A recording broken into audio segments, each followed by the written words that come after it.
What up, my Goalink people? I hope you've had a wonderful week and you are ready for another episode of The Goalink Show.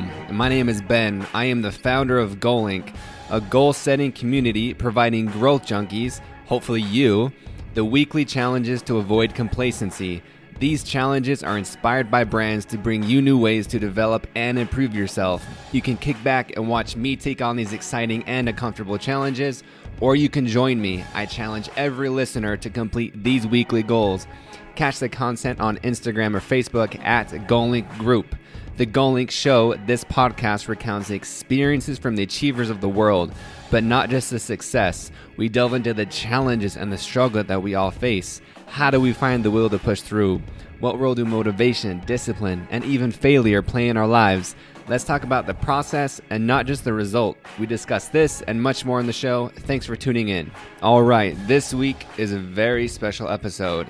It is a special episode because my mom is on the show with me, and this is a really cool thing. I don't know if I've heard any other podcast do an episode like this. If I did, I've missed it. I haven't heard of many, and it's special because obviously it's my mother and I love her and adore her. I mean, she gave birth to me, she gave me life, so it's going to be an important episode. But my mom is an amazing woman. Aside from just being a mother, she's a person of many talents and has tons of life experience. She's a business owner, a straight hustler, a creator, a writer. She's even sold over 100,000 copies of a book back in the 90s. And I'm excited for this because my family can listen to this and future generations can listen to this. It'll be cool for our posterity. And here are a few things we're going to talk about in this episode. There's two sections. So the first section is a business kind of conversation. And then we go into family and personal topics around the 37-minute mark. So if you want to go into the more classic personal, what we usually do, well, not what we usually do, but just the personal section, go around the 37-minute mark. But I encourage you to stay in the conversation the entire episode. It's really cool. It's, mother, son, family, just all types of things that we talk about. She has a business called Tell Me Your Story Now. And we hear about one of her clients and what happened with this client. I mean, I'll let my mom tell the full story, but she felt guilty and she was blaming herself for something that she did to her family, and how my mom's program she viewed herself in a new perspective and seeing the beauty in herself, and she really healed. It's an awesome story. And we talk about the lessons she's learned in business and challenges of an entrepreneur, the importance of being yourself and being your own original self in life and business, how her relationship with her children has changed as we have aged, what she dreamed of as being a kid when she was a kid, what her big dream was, and how her life drastically changed at age 16. So she was 16 years old, pregnant, finishing high school at night, and working at a police station during the day. That is my mom. Boom.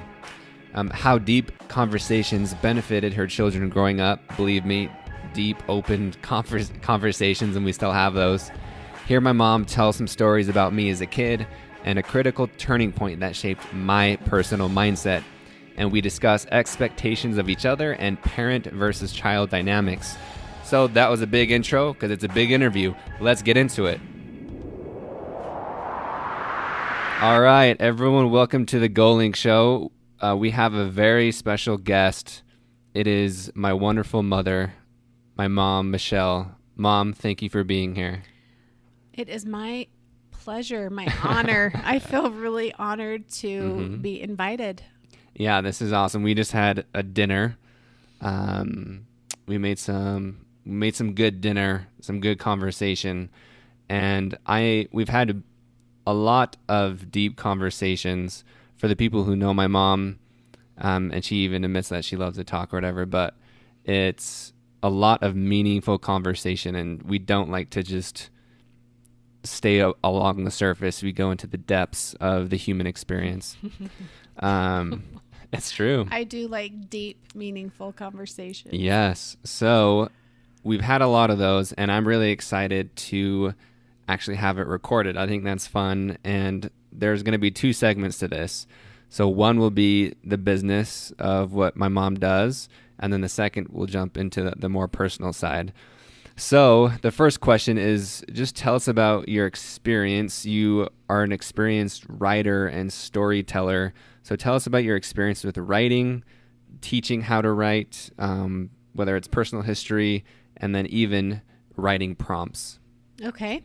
I have a business called Tell Me Your Story Now, tellmeyourstorynow.com, and I have been teaching people how to write their life stories for almost 17 years. But I didn't go online until just a couple of years ago. So that's been a whole new learning curve for me.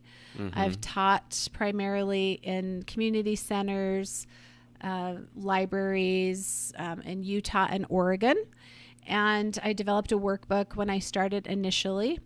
And people also hired me to write a story of their parent or grandparent. Mm-hmm. And I don't do that anymore. I've been asked to do that a lot, but I would rather have people write their own story. And the reason for that is because it's life-changing. Well, yeah, and you can get to more people.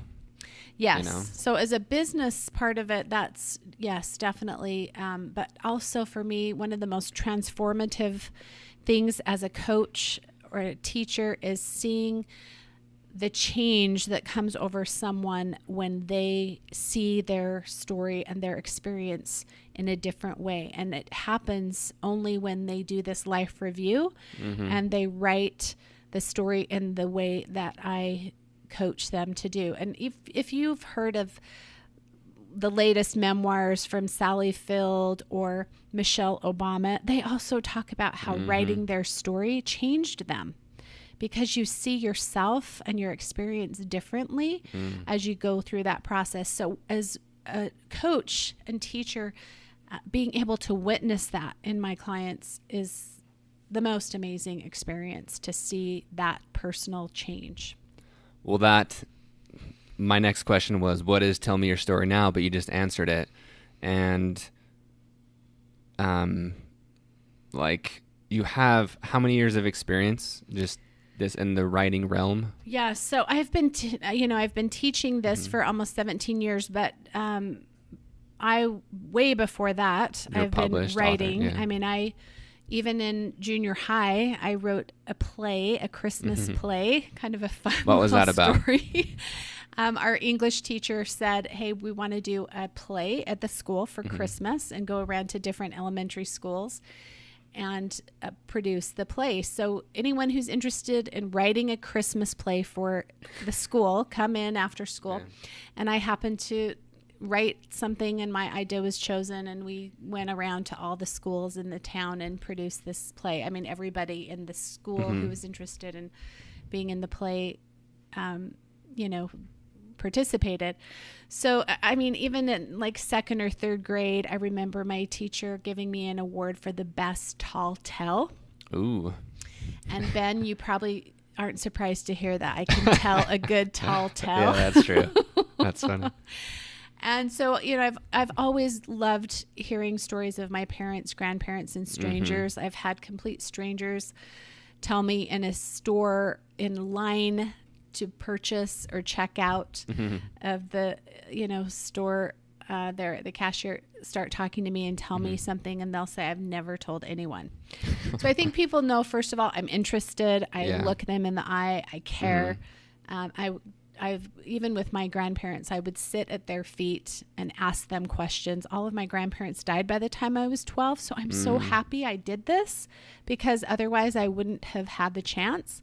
But my cousins used to think I was strange. They'd say, come out and play. Why do you want to sit here and listen to the adults? Yeah. But I loved it. So I've loved those deep, meaningful conversations my whole life. In the 1990s, I self-published a household cleaning book for Melaleuca. It was all about environmentally safe cleaning and educating people to use Melaleuca products. Now, of course, there's a lot more information about using environmentally safe products. There weren't that many to choose from in the 90s. Self-published, sold over 100,000 copies. That was awesome. So I've done a lot of different things. Someone paid me to write a script that they submitted to NBC one year. I mean, I've done a lot of different writing projects, but I love seeing, like I said, the transformation when people discover their own authentic story. So yeah, obviously you have tons of experience, right? And I didn't even know all of those things with just writing in many aspects. You're definitely an expert in that area. So what inspired, so with Tell Me Your Story Now, there's, you have Self-Discovery 365, which is essentially you're writing prompts every day. It's not just journaling, you're writing a story. And touch more on that, like what inspired the prompts, and then what is that designed to do? Okay. I do have an ebook right now that's 150 life story writing prompts, and my students or clients tell me I'm like really good at coming up with very original writing prompts to pull the stories out of them. So the ebook that's available that's got 150 prompts, those are good for life story writing. And then the self-discovery writing prompts, that is a membership where, yes, people get an email every day. And those self-discovery prompts are built around 12 aspects of writing. I actually feel like I was inspired with these 12 aspects. It's something I'd never heard of before. They came to me within a matter of seconds. All the 365 prompts are built around one or more of those aspects of writing. And they're really not so much stories like the 150 prompts bring out of you. The self-discovery is more about discovering your lies, the lies you tell yourself, the things that keep you stuck in the past, the interpretations and translations that you have come up with because of your past stories. And once you can identify those, it changes your story. Yeah, so there's been, for me listening to podcasts or interviews, there's been quite a few people talking about the stories you tell yourself or what meaning you assign to the feeling or experience that you're having. But for people who don't know, what's an example of a story that you could be telling yourself? Okay, so for me, something that, I mean, developing this program over a year and coaching my clients who are in the membership, one thing that I have seen is as I read their writing, I see different things than they see, because often we're too close to it to see it objectively, to our own stories and the lies we tell ourselves. So I have a call on the membership once a month that's called Circle of Influence. And I share illuminating excerpts from their writing, and they all learn from each other. I learn from them. It's an incredible experience. But just to share with you, as much as I've learned with my students this past year, I just learned something this week about a story that I was telling myself, that my parents were always, very loving and adoring of me and good parents. I'm very grateful. I was blessed to grow up in a household like that, feeling loved. But what I recognize is one of the lies I told myself about being loved in that way was that it was my job to make them happy. Your parents happy? My parents happy. And it was such a deep belief, I think a subconscious type of thing. And this self-discovery really helps to, bring these to the surface, peel back the layers so you can get to these illuminating pieces, and then you can choose to change your story.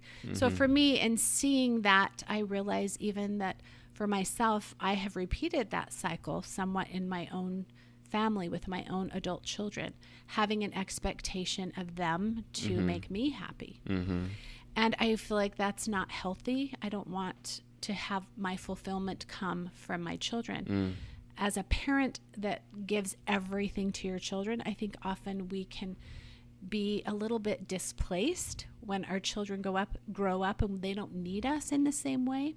And I saw my parents do this, and I saw them really kind of falter a little bit in their steps with how do we navigate life now that our children don't need us in the same way. I swore I wouldn't do that, but I did. And I think it's because it was so in my story of what I saw, the behaviors I saw, but also how do I, am I not a good mother if I'm not doing it this way? But I don't want my children to make me happy. That's a lot of pressure on them. Well, and I even think that can go to relationships too. Yes. Like, you're first and foremost an individual. Like, you are ultimately in charge of your own happiness. You can't rely on anyone else. And when you have two people or more people coming together that are in charge of their own happiness, then you just add to each other's lives and relationships in that way. So for stories, usually it has a negative connotation, but for me, I feel like sometimes stories can be good. I remember as a kid, grandma and other people were telling me that like I was special, and like I believed it, and so I've done things, and that's built my confidence in certain things just because of that. So usually when I hear about stories, it's something that's not helping you, but I think also it could be something good. Yes. For whatever reason, Well, let me ask you, do you have any beliefs that you believe trip you up that are not healthy about yourself? Yeah, most likely. I feel like one I most recently discovered is, as you know, I'm making a big change in my life and I'm moving states, and I have always been the safe one, right? So I've saved money. I haven't been like a big spender. I've made calculated risk, haven't done anything too crazy. And so an excuse I was thinking up in my head is like, why would I do this? This isn't safe, or, I could be successful right where I am. So once I caught that, I'm like, why do I think that? Have I just been told that so many times? And so I caught that. I was like, I get to decide currently how I am, who I am. Right. So that is a really good example of maybe a belief you have that could trip you up, right? A subconscious belief about needing to feel safe. And that's what this self-discovery writing really is helping you identify those, peel those out, and they're not always negative. In fact, I have clients who sometimes are afraid to write to the prompts because they feel like they're going to bring up things that they've done in the past, and they're going to feel really guilty about it, and they're going to start to blame themselves for things. But actually the opposite happens. They end up seeing the truth of something and having more love and forgiveness because they can see how everything unfolded and why they have that belief that is a false belief, or why they have been tripped up because of some of the stories that they bought into that weren't accurate. So when you can see the story, like you just said, you can see maybe a story about wanting to feel safe, and then you can it can go either way, right? You can beat yourself up about it, or you can say, okay, that's good information. But now how do I want to live my life going forward? What is the story I want to tell myself going forward? How do I want to change that to affect my authentic story? My authentic story is, I think, my potential. What is my potential? And so not necessarily what is, but what you want it to be and what you see that it can be. Most definitely it is what is possible, because we often fall into these ruts of storytelling, and storytelling is, we're wired to do it. I mean, even the caveman, way back in time, very primitive life, they were telling stories by carvings on stone and in caves. They wanted to be remembered. They wanted to be known. And story is a way we make sense of the world. We're wired to do that. And I think we don't recognize how much a part of it is within our psyche and just the neuroscience of how our brain works. When you start to see that, we think that our story is one thing, but as people work with me and they write to these prompts and I coach them in the various modules, they start to see their lives are not quite what they thought they were in the meaning of how they've given meaning to things. Yeah. Do you have just let me give you an example. Yeah. What's your favorite example from a client? So I have a client who came to me. Actually, this was a workshop in person where I had people come and they came every week for 6 weeks. I've taught at the University of Utah as well. And this woman she brought her daughter, and she wanted to clear up some things. She had left her children. She's an incredible woman. She had brought in foster children and adopted them and given so much of herself. But there was a hard time of her life when she was maxed out. The marriage wasn't good. She'd given so much of herself. And she actually left for 3 months, walked out. Some of her children were out of the house and married at the time. Some of them were still living at home. But there was a lot of guilt and pain about that, a lot of judgment. So when she started working with me, she said, I am here to write my story to explain why I did this. I want my family to understand me. I want them to know. I feel like I'm being, I feel guilty. I'm being judged. But I feel like there's a lot they don't know. And I need to write about that. So it was awesome that her daughter was taking the class with her too. And as she started writing, the first person who benefited from her writing was herself. Because as I guided her in these writing exercises, she started to see how incredible she is. She had forgotten that. She just wanted to explain herself to try to be, less judged. But she started to see her own beauty and the gifts that she came with before this happened. And this is what I see with people who have done something that they feel has ruined their life, or they're really defined by one story. None of us are defined by one story unless we allow that to happen. And so we started looking at things in her childhood that she had done, traits that she had from a very early age that she brought into her adult life that she'd completely discounted. And she started to say, wow, I forgot about this side of me. I forgot about these things in myself. And even her daughter said, Mom, I didn't even know these things about you. And it was beautiful to see the healing in that as she started to see herself from a different perspective and not just having to defend or justify something about that one story that she thought defined her. Yeah. So that is... right, that's incredible, and I can see why you love it. And I think a lot of things that obviously that I get from you are wanting to help people, inspire people. I think that is a perfect description of what your business is.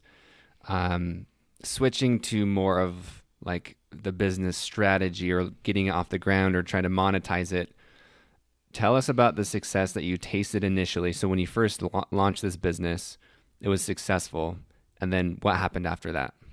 So I need to just go back a little bit to say, of course, 17 years ago when I started the business, it was more of a hobby.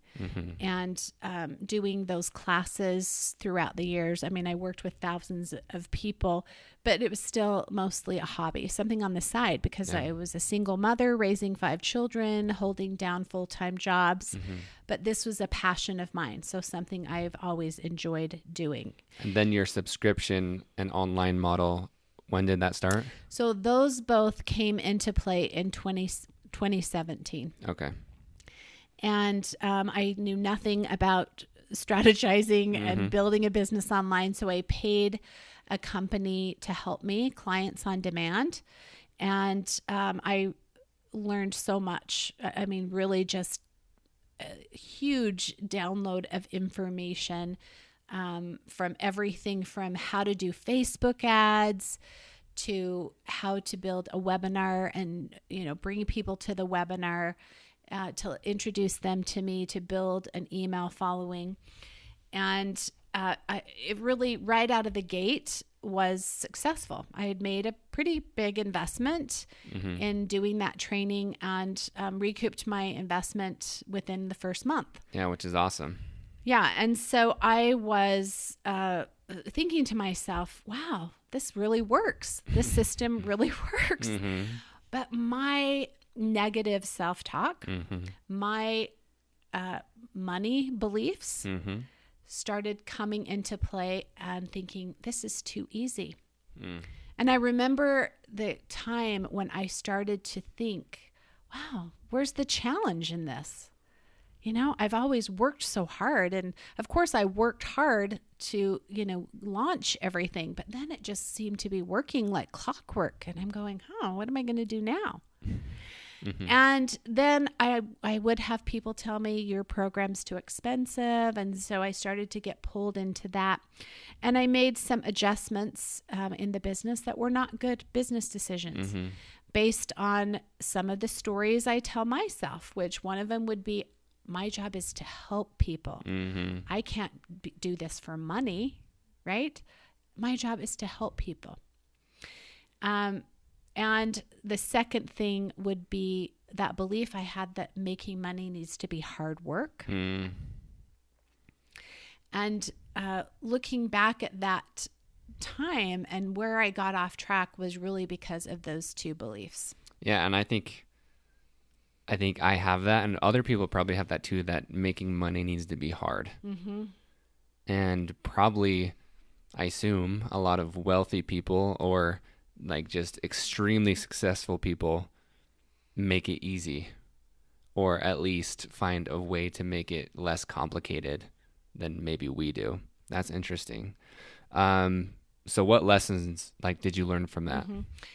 Well, for the first while, I couldn't see where I stumbled. I had someone helping me that had taken the program as well, done the clients on demand, giving me some advice, and that led me even further away from staying focused on what was working. And it did take me a while to kind of see where I needed to be to get back to what was working. I mean, as you know, if you're doing something where you need to build your audience online, it's really important that you know who your target audience is. And I was primarily doing Facebook ads and just tweaking that, I think, too much, checking it too much when I had a funnel that was working really well. And then the mindset that started to play out, I was working on being positive.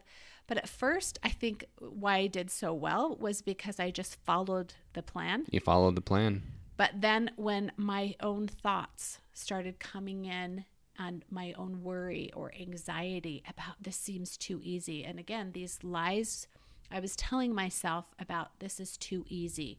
This isn't challenging enough. I can see it more now than I could at the time. And having distance is beneficial. I tell people when they're writing their story, if you've been through something really traumatic, it's not the best time to write about it. You can journal about it, but you really need some distance to be able to write about it objectively.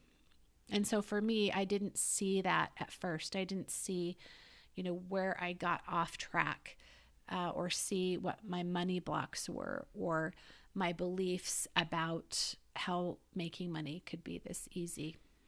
Okay, so there, as one could assume in what you just told, there are lots of stresses and struggles as an entrepreneur. This isn't your first time, in this realm. Right, not my first rodeo. Not your first rodeo. But with this specifically, doing a subscription and building an online audience, what challenge surprised you the most?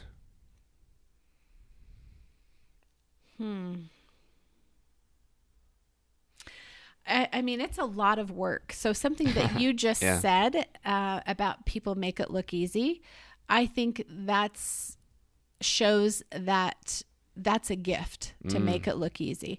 I mean, yesterday I spent 12 hours producing a video that I just offered to my audience, a free video, 30-minute video, 12 hours. I'm sure when people look at it, they will have no idea the time that went into. No, they don't think how long you spent on it. Yeah. Writing it, recording it, editing it, and then putting it out into all the different channels. So I think, again, we don't always appreciate the work. It may seem easy, but I have put a lot of hours into this but it's much easier when I love what I do. I'm really passionate about it. And thankfully, I feel like I can do a lot of different things. So it's been great to learn all of the things I've learned to do an online business. At first, I was so afraid of doing Facebook Lives. I did not want to be in front of the camera. That was another negative self-talk story I had about myself being on camera, and it took me a while to be able to do that. So I've learned a lot, but pushing myself, I think this is part of my personality too. I am a growth junkie, and so pushing myself to do things that are uncomfortable because I'm focused on the outcome. I'm focused on what I really want. But it's a lot of work.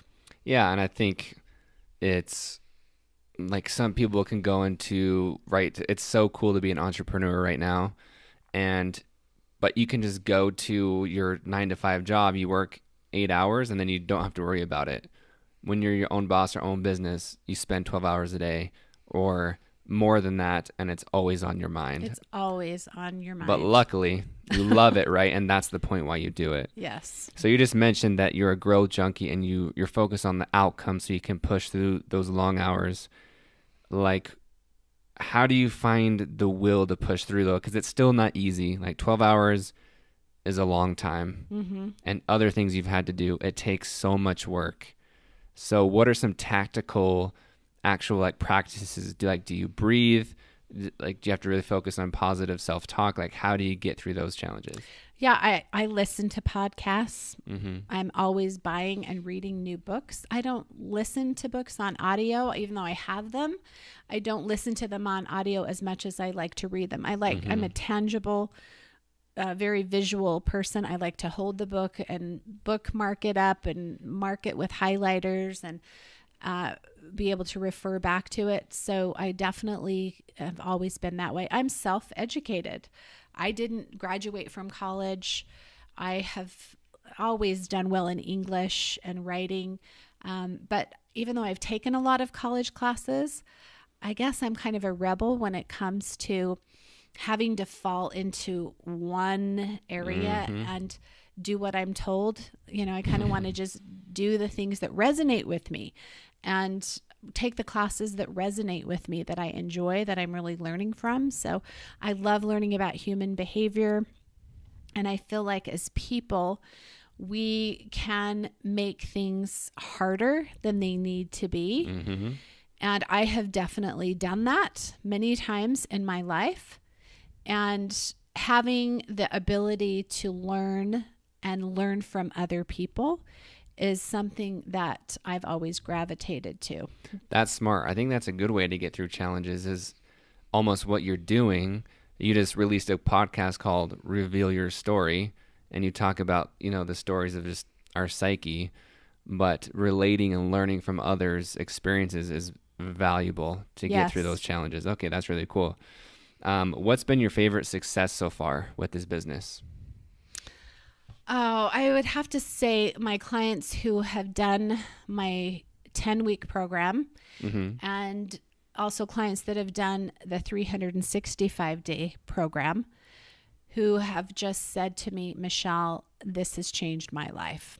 Yeah. Working with you and doing this has changed my life because now I feel differently about my life. I have confidence in my writing, my ability. I've even had a couple of people tell me it has saved their life for different reasons. That to me is worth more than money. You can't ask for anything more. That's what people want to do. Like the person, I just interviewed my friend Jeff, and that's what he wants to do, right? He wants people to tell him, thank you. Like, you've changed my life. You saved my life.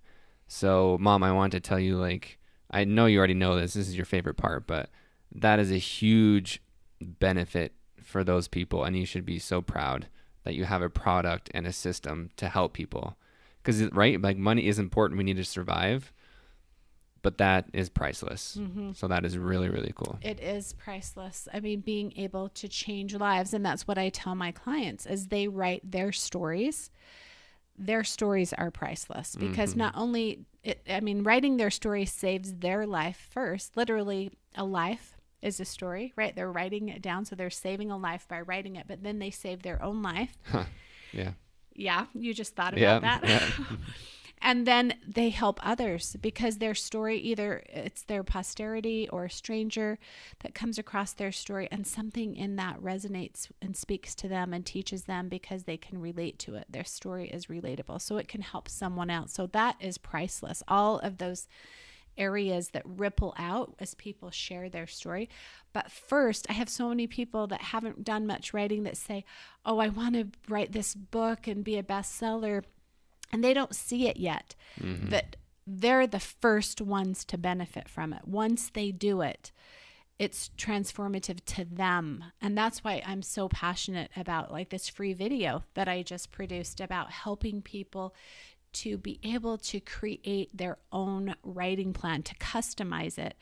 And that's one reason I was willing to do that for free, because I want people to get on this path and do it so they can see how it can change their life. And do you think this is for any specific individual or anyone can do this? Or do you have to be in the right mind frame? Oh, I mean, anyone can do it. I talk to people all the time who, they have a business, they want to tell their story, or they've gone through something very difficult. One of the very first podcasts that I just released is with a woman, Rachel, who lost a child. I mean, every parent's worst nightmare to have a child die. And as a young mother, I mean, just devastating, completely devastating. And, anyone who has been through a major turning point like that, they have a story to share. And again, first for themselves and then for others. And my podcast is all about turning points. Okay, so my last question in just this business segment is what's the best business advice you have ever received? Be yourself. Boom. I actually just got that advice last week. I haven't told you this story, but so I had 3 meetings in one day, and it was weird that every single person essentially mentioned be yourself or be authentic. It was weird timing, but I agree with that. Yeah, I think there's so much online right now and in social media that people try to be like this guru or that person who's really good like that, and maybe I should do this like them. And I would say after a while, the people that, if you just pay attention, the people that are doing really well are the people that are being original. That's true. Being their own original self. Okay, I love it. Well, we just finished the first segment about just speaking about the business, tell me your story now, and I'm happy people get to hear how badass my mom is as far as all the things that she's done. And this is a really good reminder for me. But now, let's get into the next segment. And we're back. It's Ben and Michele, mother and son, and we're in this second segment where we're going to talk about personal relationships and even how being raised by a single mother, she had 3 kids by the time she was 20, 5 kids by the time she was 30, divorced at 32. She was behind the 8 ball a lot, and she's done some amazing things for being put in that situation. So before we jump into just necessarily how I benefited from this, because even though it could be viewed as a negative thing, I view it for real as a positive thing. But Mom, how do you believe, how did this hold you back? And what stories, going back to the stories, did people tell you that you actually believed? So are you talking about what hold me back? Getting married? Yeah, 16, so by or having divorced. yeah, having such a young family and having to essentially raise 5 kids on your own, like, how did that hold you back? And what did people tell you that you actually believed that held you back even more? Yeah. I was the youngest of 4 daughters, and I am the youngest of 4 daughters. And I'm 8 years from my closest sibling. And I always felt like I was kind of expected to follow the mold of the, this is how you are. This is you'll grow up and have, get married, have babies, and follow the path, right? And I used to tell my parents, no, I'm going to move away as soon as I can. I'm going to go to college and have a career and move away and travel. I'm only going to have 2 kids. I used to say, I'm going to have a house that's all white carpet and perfectly clean. I had this vision, right? Yeah. And as a surprise to everyone, I actually got married at 16. I was pregnant and got married in January 1980 and had my first child in July of that year. And I was 17. And I remember watching my father sit at the kitchen table the morning after we told my parents, just crying. I mean, here's this big guy, this overprotective father who had always been a very masculine image in our family of all girls, and literally sitting with his head in his hands crying like a baby. It still makes me choke up to think about it. And it was because he said to me, but you were the one who was going to do all these things. You had all these dreams. How are you going to do it now? And I remember seeing that response, seeing him, and I had never even considered how my actions would affect them. I mean, you're so young at that age, your brain's not even fully developed. I was really naive. I mean, just even the, physical situation of being in a relationship. I mean, I just hadn't had those experiences before. But luckily, I feel like, your dad, he was a good guy. We had 16 years together. Yes, there were some difficulties in those times. And of course, the marriage ended after 16 years, but it could have been very different. I could have been with someone who was not going to be there for 16 years and, try to do it together. But yes, answering your question about the stories, the judgments from people, I had, my oldest sister really wanted us to give the baby up for adoption. She tried to force my parents to make me do it. And I heard them on a phone call one day, and I just said, if you try to force me, I'll leave and you'll never find me. You'll never know where I am. And so, you need to let me do this my way. And it was scary. I remember at one point feeling like, God, I wish I hadn't have done this, but following through with it, it's interesting, as determined I was to do things differently, I ended up kind of falling into that mold a little bit younger than my sisters had. They were 18 or 19. I was a little bit younger, but yes, had my 3rd child at 20. And I felt like I had to really prove myself. People told me I couldn't do it. People said, you'll end up on welfare. This isn't going to work out. You're going to limit your chances of success. So how that benefited me is I was really determined and stubborn to say, you just watch me. You just watch me do it. And I knew the odds were against me because of, the judgments and criticisms of people. But fortunately, I am a natural mother in the way that I think that came to me very naturally because of the home I was raised in. So I didn't have a hard time loving my children. I didn't deal with anything like, depression after I had my babies. I think our biggest challenge was always money. That was a big stressor. As you mentioned, starting off behind the 8 ball, right? My first job, right when we got married, I was a junior in high school. I went to night school to finish high school, but got a job right away. I was working at the Weber State College police station. So here I am, 16 years old, morning sickness, going and typing these police reports. The woman who gave me the job had been in a similar situation at my age. So she found pity on me.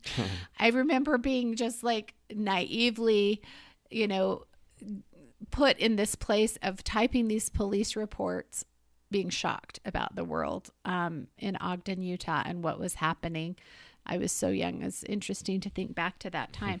But I think being told that I couldn't do it actually worked in my benefit because it made me push harder and try harder. I mean, I was reading books even at that point in my life. I remember having a record about, I can still see the album cover of it, this woman talking about being a mother and singing these really sweet songs about being a mother. And I felt very driven to do the best I could do to raise my children. I knew that I, was young, and people, even my doctor tried to tell me, this is, something that is, they frown upon when they have a mother come into the pediatrician's office that's, basically a child herself. But I remember him telling me, wow, you're actually a really good mother. That's awesome. So I think there's obvious reasons why people, it's not a good thing to get, pregnant so young and start a family that young. But how do you see it as a positive thing, whether it's then or now? Why is it a blessing that it happened like that? Good question. I mean, the blessing to me is, of course, my incredible 5 children. That's the greatest gift of all of it. Because I really do feel like if it wouldn't have happened that way, I probably would have had fewer children. I would have lived a very different life.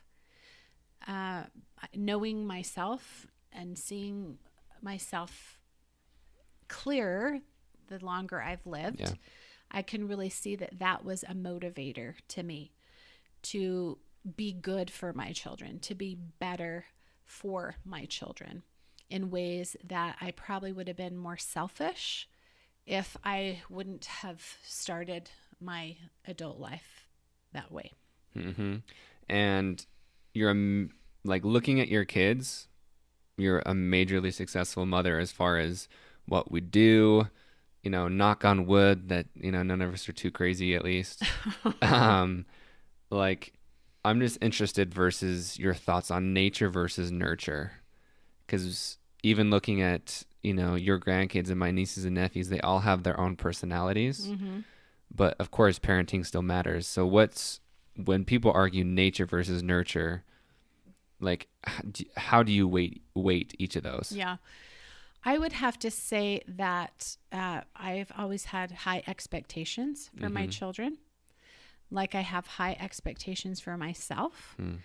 And so I was not going to settle for mediocrity or laziness. You lived with me. You probably remember me being pretty strict about certain things. And looking back also, like your question about nature or nurture, I've had so many people tell me through the years, you must have been such a good mom. You've got great kids. But also, I do have great kids. You all are great people. So, yes, I think we work together, but I don't think all the credit goes to me or to your dad or, to genetics. I think it's a combination of all of us working together. And, again, I think those expectations and being in a family, hopefully where you all felt loved and, that we all just were doing the best we could. But, you said something earlier in the interview about how I love to have these deep conversations.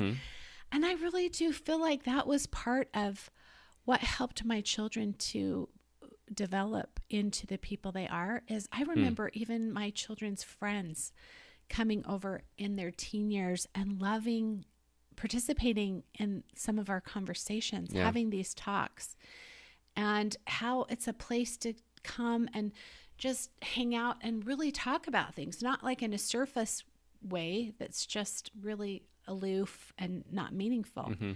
I feel like that is even something that really benefited my children, is having those deep conversations. I mean, that was a norm at our house. Mm-hmm. And I think I want to ask you about like if you could go back, what advice that you'd give to yourself as a new parent.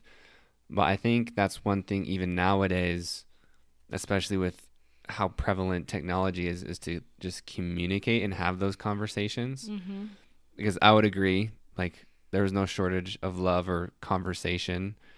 And I'll have to kind of reflect on that. But I agree that like I never felt that my like opinion wasn't like valued. And yeah, for sure. So thank you, Mom, for making us feel loved. So what advice would you give yourself if you could go back to 16, 17-year-old Michele? What would you tell yourself? I mean, knowing what I know, I mean, I probably wouldn't change too much. But I would definitely probably change a few things in the process of, like the finances. Yeah. So to be completely open, like we did like struggle. I mean, we weren't like on the street, so it could have definitely been worse. Yeah. Like you did everything you could to help us. But I guess in comparison, in the nice neighborhood we lived in, we weren't doing as great, and we had to move a lot. And we struggled financially that way. So what would you change, like looking back at it? I mean, for me and like the history like that I came from, I mean, I was the first woman that I know of for generations that bought my own home several times as a single mother. I bought. So in your family? In my family, and the generations of women, the first one. So I feel like, there were times, that definitely we struggled. It was a lot to support 5 kids. Yeah. And have you in sports and buy new shoes all the time and do all of that. And I'm grateful that I was able to do it. I know one of your brothers said to me recently, I feel like now you're like worn out. You had to really hustle. Yeah. Talk about, hustling to make it all work and come together. I remember one house I bought, our payment was $2,200 a month. I remember my dad saying, wow, I can't help you with that if something happens, because my parents had helped me occasionally before. And, so even though there are ups and downs, I feel like for my kids, that was probably the most stressful. Yeah. Is moving or not having, the financial stability. But at the same time, I feel like you still didn't know a lot of what was happening. There was always food and shelter and clothes and shoes and Christmas and birthdays and vacations. Yeah. And tell us, you've told me before about how you didn't want to move out of the neighborhood. Why was that? Yeah, so I'm going to share a story about you. So we lived in this really cool neighborhood in Holiday. This is where my payment was $2,200. And just great families, but a lot of wealthy families, a lot of men primarily who owned their own businesses, and the women who stayed home as mothers and raised the kids. So stability, and that way that I feel like the community helped me to raise the kids. There were mothers to help drive carpool. Yeah. I mean, I would drive carpool in the mornings, but then, there were other mothers who could pick kids up from school and drive to sports or football or different things that really helped to live in an area where there was a little bit more money. So there was more stability in that there were parents around, right? That's cool. And you wanted us to see those successful figures too. Yes. That was important to me to see financially, at least, what could be possible, right? That if in a family where, from what I could see on the outside, a lot of these families seem to be functioning well as parents and families and business and all of those aspects. And also just really, down to earth people. When you were in 7th grade, In junior high, you really wanted a cell phone. And I remember you saying, you know, I want to get a cell phone like all my friends. And of course, this was, I mean, God, what, 7 years, 8? Talking about 7 years ago? 17 years? No, yeah. Anyway, sometime, it's hard to believe how much time 14, has passed. 15 years right? ago. And I said, well, if you get straight A's for this term on your report card, then we'll get you a cell phone. And, you know, you can maintain that. And you looked at me and said, I can't get straight A's. I said, Ben, all your friends, and again, that's why I like this neighborhood. It was great just within, you know, there were these 3 cul-de-sacs down the street. We lived on one of them. And all of your friends were getting straight A's. So I said, Ben, all of your friends are getting straight A's. You can do it. And you said, no, they're really smart. I can't do that. And I said, you can. I believe in you. If you want this cell phone badly enough, you'll do it. Well, you did it. And I think you surprised yourself. Oh, I did. But then what was so cool about this is that you had straight A's all through high school. Almost. You had what, an A- or something? But still straight A's. And I remember thinking to myself, that was a turning point for you, a major turning point, because you had maybe some tendencies to be more comfortable, yeah, passive, and not take risks maybe, and put yourself out there and do things the easy way. And what this taught you is that I saw your potential, and then you began to see your potential. Yeah. And it was remarkable because you've always been such a sweet boy. You remember me probably saying that, and other people saying you're such a sweet boy. It never gave me a moment's stress or problem growing up. But then to see you really blossom and move more into your personal power in a way that created a different life for you than you probably would have had if this hadn't happened. This belief in yourself. And it doesn't mean that it's right or wrong or bad or good. You still would have been Ben and had a good life. I'm sure of it, because that's who you are. But it's just that your life looks different because you believe now that you can have more. And you can do what you saw other people doing in the neighborhood, where maybe, you know, before you would have just been, well, that's too hard. I can't do that. But at a young age, you clearly saw evidence that you could. Yeah, I think that instance gave me just proof that I could get whatever I wanted, you know, and then from there, I had other lessons from trying things that I wanted to do. And then once I realized, like, really whatever I wanted and put in the work for, just with time, it would manifest. So yeah, that was for sure the start of that lesson, and I'm eternally grateful for. Like, yeah, for sure, maybe have a good life, but I don't know. Like, without my drive and making stuff happen, I would be a completely different person. What is the definition of love to you?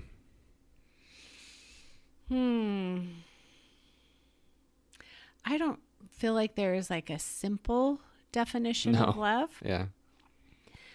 Love to me is a feeling of being comfortable and settled with someone, and even like loving myself. It's a feeling with being comfortable and settled. And there's a trust factor there too, trusting myself. And I feel that way about other people I love and people who show me love. You know, it's reciprocal kind of in the trust and the comfort or the settling of, you know, we can be who we are together, and we can trust one another, and we can grow together. I love that. And I'm going to throw, and you listen to, you know, most of these podcasts, so you know that there's a segment called Scroll My Soul, which I write a bunch of notes on my phone throughout the week, and I randomly scroll through and I pick one for each interview.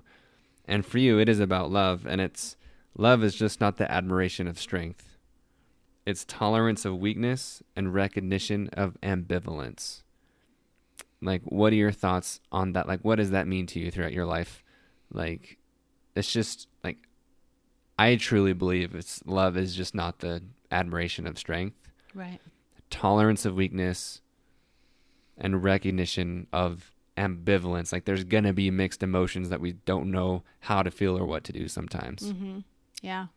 And for my personality type, it's hard for me to love when I don't respect. And that's been really interesting for me to learn too with like partners, you know, in a relationship, partnership with work, with friends, romantic partners. I really enjoy being around people that I respect and I learn from. And when you talk about growing together, I feel like having a mutual respect is that we are going to have growing pains. You know, there are going to be times we don't agree, but that we will put in the effort because we have similar values. We value each other, and we value the time that we've invested in each other. And in my own family, I think it's sad. My own family, as far as my siblings, we don't talk that much. And I think, if my parents were still alive, they would be really sad about that we've kind of grown apart. And I think for me, a big piece of that is that we've grown apart as people in our interests and some of our values as well. So do you think that's all bad? No, I think, but having family, I think in our society, it's like your tribe. Yeah. And I think it is sad that, we haven't stayed close, my siblings and extended family. But I think for me anyway, there's an expectation to be like for sameness. And unfortunately, we were kind of raised like that. And so when we get together, it's like, for me, it's not as enjoyable because I feel like I'm so different than them that I don't even have like the same things in common anymore. No, all four of you are pretty different. Yeah, we are really different. And so I hope with my own children that we can grow and even when we have differences, it's complementary. We can learn from each other and be together and not have to have sameness or agreement, but that we can still enjoy each other and have fun, still have deep conversations, but we don't have to agree on everything or be, on the same page about everything. But to honor that, we have put in time with each other in this life and we have things we can learn from each other and that we are not always going to be we're not going to be the same, talking about sameness. For sure. As we evolve and change, I'm not going to be the same, in 10 years that I am now or that I was when you were growing up. I mean, as a mother growing up and being with adult children is an adjustment for me, learning how to do that differently in our relationship is really important to me. And I've definitely stumbled and not done it perfectly. And I hope you'll all be patient with me as we navigate through that stage together. Well, yeah. And I think that's like looking at that relationship, right? As we've grown into adults and you've now live, independently and do your own thing that you weren't able to do before. Like me, right? Like living my 20s, doing whatever the hell I want to do. You didn't have that opportunity. I did not do that. Right. And you get to hopefully do that now. But I think that's really good advice for our family or anyone else that like, I don't want anyone to hold expectations or me to not change. Like, yes, I want to grow. I want to be different. Like if I'm not different next year, someone like slap me. I don't know, like, cause I really do not want to be different. Like I want to grow and evolve constantly. Right. But even you have had a hard time with some of my changes. Oh, for sure. This last year and going, I've had some difficulties personally and it's been different for my children, I think, because it doesn't feel the same to be around me. Like, we don't know how to navigate that with mom when she's, having a harder time. So I think that is also important to recognize, is that we can ebb and flow as individuals, but what happens, I mean, if you study the psychology of families, everybody has an assigned role. And so if someone moves out of that role, either they've been assigned to be the funny person, or they've been assigned to be like the caregiver, or they've been assigned to be the helper, the peacemaker, right? And then they move out of it and they're not doing that anymore. It really is, and this is a fact, people in that group, they don't know how to adjust. They don't know how to handle it, because wait, you're not doing the role that you were assigned. And so just being aware of that as a family group and knowing how to adjust, and rather than avoiding the relationship because it's uncomfortable, but saying, how do we navigate through this, because we do care about each other and we can get through this together. Even though, a lot of those things I've been through this year, I have to do myself. We are all going to change throughout life. Yeah, and I think I assume it's just not our family, that. Oh, no, not just our family. That the relationship like changes the dynamic of it.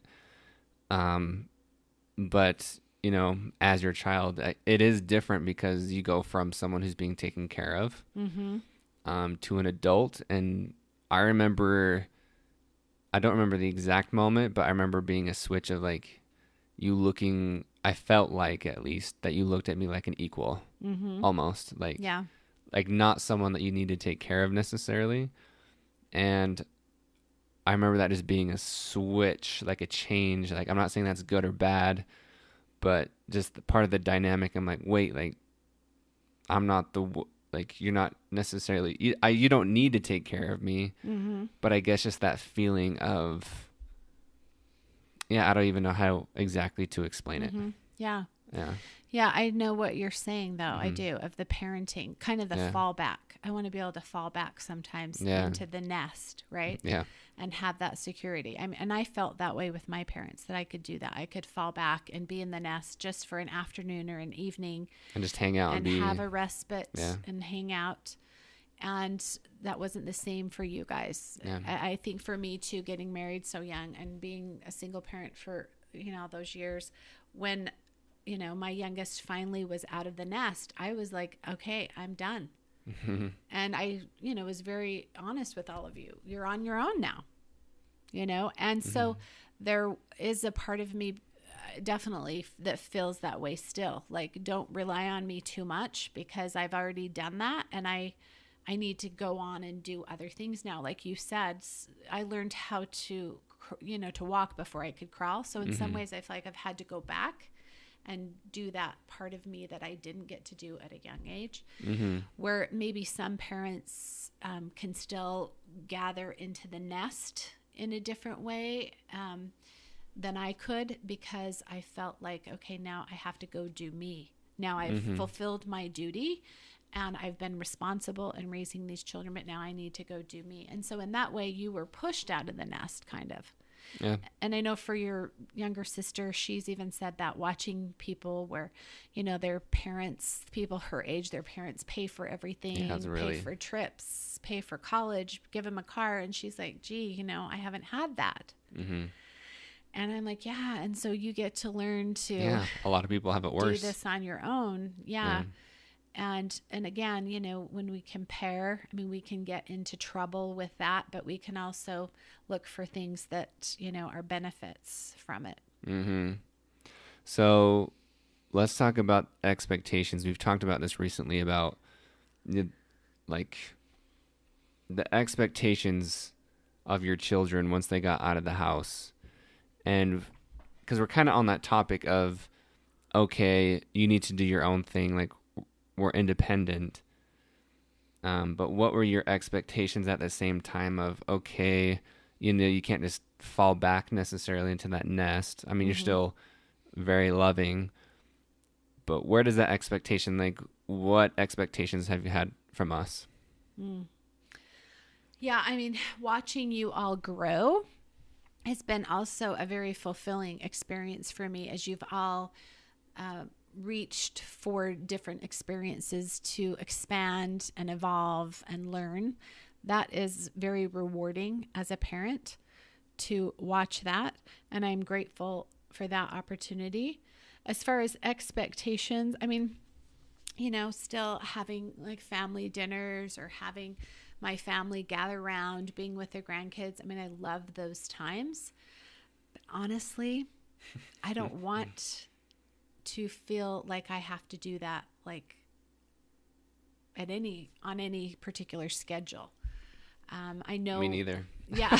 I mean, and there are some families who do, and some parents, that their kids do. And for a while, you probably remember this, you were still living at home. We had Sunday dinners every Sunday with all the extended family, even your siblings, that were out of the house. And, that's not something that I'm currently doing or something I want to do. So I don't know if that answers your question, but, I feel like it's all been, kind of unspoken in some ways about, we see each other for birthdays and holidays. And I feel like we are connected. Is there something that you feel you want to add to that, or that I haven't included on? Yeah, I would. What's the expectation of you? I as would. adults? Yeah, like for us, I think this is a healthy conversation. Like you said, it's unspoken. And just quick funny side note, I remember you telling me, because I was just like passive, and just like introverted naturally, like my communication skills. I remember you telling me, Ben, that's going to be hard when you get married. And it's proved that in my relationships that it has been difficult, but I have improved and I'll continue to improve. But yeah, just expectations in general, like kind of speaking, hopefully other people listening can maybe be inspired to speak with their own parents or their own children. But like, what do you expect from us as far as like how, because you've been going through some personal challenges, like what do you expect from us of like how to love you and how to communicate with you and show our love to you? Oh, that's a very good question. So I would say like my love language is quality time. One of my love language, one of the biggies. So quality time with me is, I value that above everything. And so you've done that before where you've said, Mom, let's go to dinner. I'll take you to dinner. Or, like I made homemade chicken noodle soup a couple weeks ago. You came over and we talked for hours, and we hadn't talked for, a while. And having that time is super valuable, again, because I like those deep conversations, those connections where we can really connect and understand each other in a way that we can't if we don't take that time, because that is a huge, contribution, right? For you to say, I'm going to give you time in my life. And so, yeah, that would be, that's the most important, quality time. That's the most important to me. And to have a phone call. How are you? How are you? I think sometimes the expectation of children is always that their parents are going to be, doing that for them. And just knowing, that you care and that you want to know how I am, versus we don't want to know. We don't want to hear it. It's easier that way. Let her figure it out. I'll talk to the other sibs and they'll tell me, right? Yeah. Okay, that's really good. And do you have a preference as far as, and this isn't just, I think this is a good exercise, but I really am genuinely curious. Is there like a frequency? Like, I know we could, I don't know, like, hey, bi-weekly, but is there like any type of frequency that you feel that quality time covers? Yeah, I mean, even monthly. Yeah, I mean, I know you're all busy with your lives. I mean, I'm busy with my life, but I mean, even monthly to have like a good, I know you're moving to South Carolina soon, and, to get on the call and talk for an hour would be incredible, you know. And with my children who have children, what's tricky is being with them without children around, because the children, of course, want our attention and interrupt the conversations. And I love to give them, you know, my attention and play with them as well. But even just having time to talk to my children without the little ones, so we can have that engagement of, and that exchange of, how are you doing and how are you doing? And kind of catching up on person to that. person. Yeah. Like, it, you know, you might be able to catch up on some family things, but truly wondering how we are each doing as an individual, almost. Yeah. And our own fun adventures that we're going on. Yeah. So, you know, I have no children that I know of. Said it to my mom. But one fear that I have of being a parent, even though that I know this is necessary, is watching my kids fail, struggle, and go through pain. And I know that's not just me. But I know it's necessary, because for me, struggle and pain and challenge is where all my growth comes from, and I have learned to even seek it out and embrace it. But what's been your experience with that, of maybe not letting your kids struggle, and then letting them struggle? Like, how is that dynamic? What have you learned from it? So for me, I think I'm pretty easy to talk to. Like, if you just tell me the truth. Yeah. But if I find out that one of my children have lied to me, see, it's that respect thing. You better watch out. Then the respect starts to fall. And that's where I have a hard time. Then I don't have that trust. And remember, I also said that part of love for me is trust. Yeah. And so I would say I can, you know, deal with a lot if you'll just be honest with me. I can be there for you and talk with you. But if you start to not tell me the truth and try to deceive me, then it's something that is, you know, challenging for me to stay the course in that situation. But having, you know, I have watched my children struggle with some things for sure. And times where they've wanted to distance themselves from me because we've disagreed. And I feel like those things are part of growth. Yeah. And even probably goes back to the love of tolerance and recognizing that we may not understand each other all the time. Right. Or what someone else is thinking. Like, and it's not easy. Like, it really isn't. Even like for me telling myself, like when I meditate, or like setting an intention to love and, you know, like, truly treat someone, you know, you and other people like they're the most important person, with, you know, give them all of my attention. You know, it's still not easy, but like, it's worth it to make sure like that everyone really feels like, I guess, appreciated and loved, even when it's not easy. Well, and for me, it's about having that heart-to-heart connection, like really opening your heart, lowering your shield, putting your phone away, saying, okay, let's really connect heart to heart. And I know, I think my children would say I'm very opinionated. I can be stubborn, hard-headed. I've known to have been critical. I try not to do that. But, you know, those are those high expectations I have of all of you and of myself. I'm highly critical of myself. And having that knowledge of myself too, right? I also would hope that my children would know that about me, that I know those things about myself.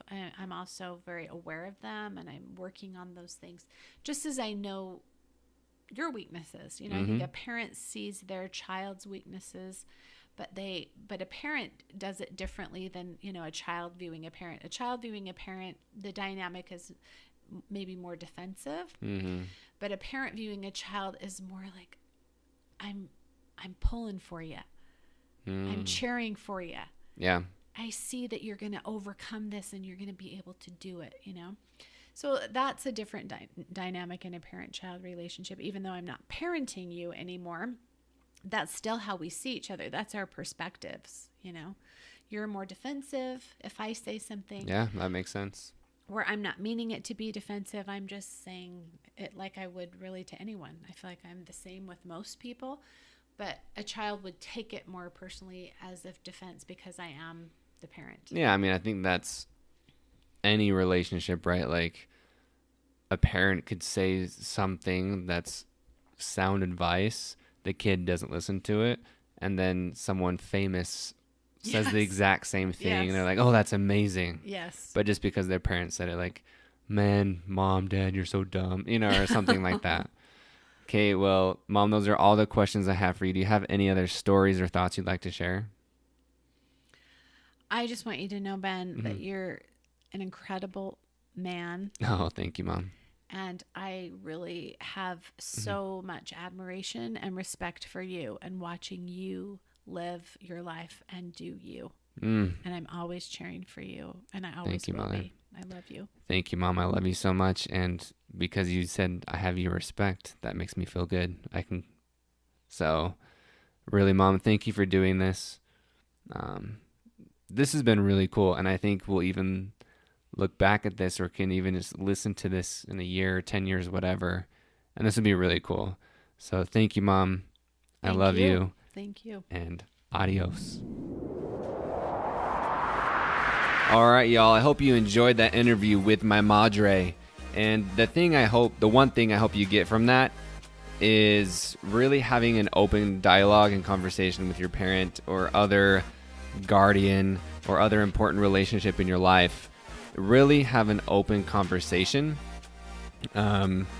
Just because who knows what can happen. It's not going to be easy, but I hope you keep an open dialogue and this encourages you to have an open, heartfelt conversation with someone.